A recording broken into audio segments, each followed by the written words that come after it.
Rethinking capitalism. Capitalism is both lauded and condemned. Those who condemn it do so because capitalism is a competition some lose.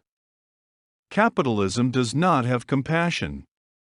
If capitalism is not perfect, communism is a disaster. To attempt to repair capitalism by the use of a socialist agenda or the formation of a dictatorial communist state is to make the issues worse. The thesis of this essay is that capitalism errs three ways. The doctrine of the three fixes is the theory that once we make three changes, socialism is removed as a viable option to capitalism. Before getting into the changes needed, it is important we establish a link between capitalism, Western civilization, and conservatism. Despite capitalism having not lived up to its promise, it is the linchpin of Western society. Conservatism is the desire to see capitalism fulfill its potential, and the belief capitalism unleashed ushers in the golden era of Western civilization. Capitalism requires three terms be redefined: capital, free markets, and ownership. Capital is wealth in the form of money or other assets. Originally, this was an adequate understanding of capital. But wealth has expanded to include anything with value. What was capital is now what is called working capital. There is a large and unbridgeable difference between working capital and invested capital. Working capital is assets minus liabilities, or what is thought of as equity. The distinction is so great we need to distinguish capitalism from globalism. In this model, globalism is businesses focused on the manipulation of liabilities, whereas capitalism is based on equity. A miner mines gold. The gold is used to purchase land and equipment and start a business. Or, the gold might be stolen. The theft creates a triple loss. Not only does the miner lose the value of his work, but the market also loses value by the gold having lost value when stolen, and work potential was lost in that it was not used to create a business.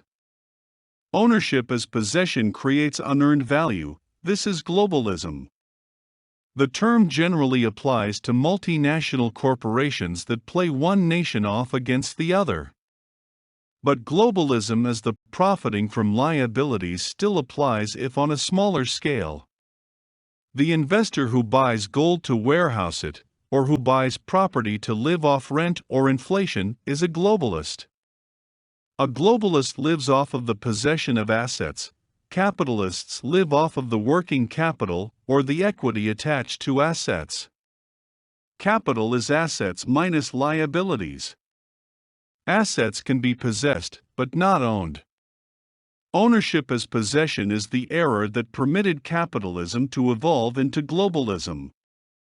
We cannot own what we did not create. Assets are owned by God, not man. Even if we do not believe in God, we cannot legitimize ownership of the physical world. Ownership of assets requires force. Globalism is an application of the dual doctrine of power, which states, might makes right and the end justifies the means. Land claimed in the sovereign's name requires an army strong enough to enforce the claim. A state can only assign assets to private owners if the state has the power to protect the private owner's license. It is the successful use of power that justifies and legitimizes the use of power. Capitalism has unfortunately fell into this kind of thinking. The business owner that builds his business justifies his use of force. Globalists hire and fire at will because the profits he earns means he is doing the right thing. Morality in the law of the jungle is survival. Capitalism is supposed to be governed by the free market. The free market is often considered to be akin to the law of survival, where only the fit to survive survive. However, if we accept that only authorship defines ownership, then capitalism is about creating equity and no about amassing assets. If we understand ownership correctly, money as capital becomes better understood. If we cannot morally own assets, then money is not an asset or formed from assets. Money is a measure of the value we create. This is the definition of equity. Money as a unit of value is a unit of equity. As a unit of account, it is a way to record equity as credits and debits. Equity is value added to assets. We create equity by modifying assets. Equity, in the form of preferred shares, measure the value of the equity we produce through work. Preferred shares contracted into prefers and designated by the symbol, serves as the accounting medium of free markets. Free market activity creates prefers. They are not open to forgery or counterfeiting nor theft. Prefers cannot be borrowed. They do not generate interest. Transfers of assets create new commercial operations. Trusts transfer people and equipment from areas with low demand to areas where demand is expanding. To create a new factory, the trust shifts workers from low-demand occupations to the new facility. Equipment in areas with slowing production are committed to the new use. Thus, there is no inflation and no depression. All commercial facilities are kept at peak production. As usage slows in one sector, trusts transfer assets to a new sector and a new use. The new facility is debited the value of the new equipment and materials, and the source establishment is credited the value. Every establishment and worker is represented by an account in a citizen's trust. Every worker is an owner in a citizen's trust, and every owner is employed at producing real goods and services.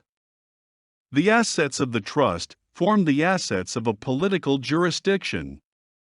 Every political jurisdiction is a commercial enterprise.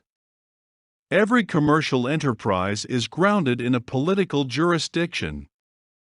Every worker is paid a living wage, set by the workers in the citizens' trust, gauged for that political jurisdiction.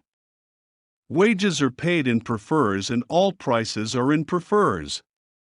Political jurisdictions form citizens' trusts, and each trust is composed of the citizens within that political jurisdiction. Free markets operate on the basis of supply and demand. Prices for goods and services must contain all the costs that went into the making of the good or service. Every product is composed of assets, and the value added to the asset.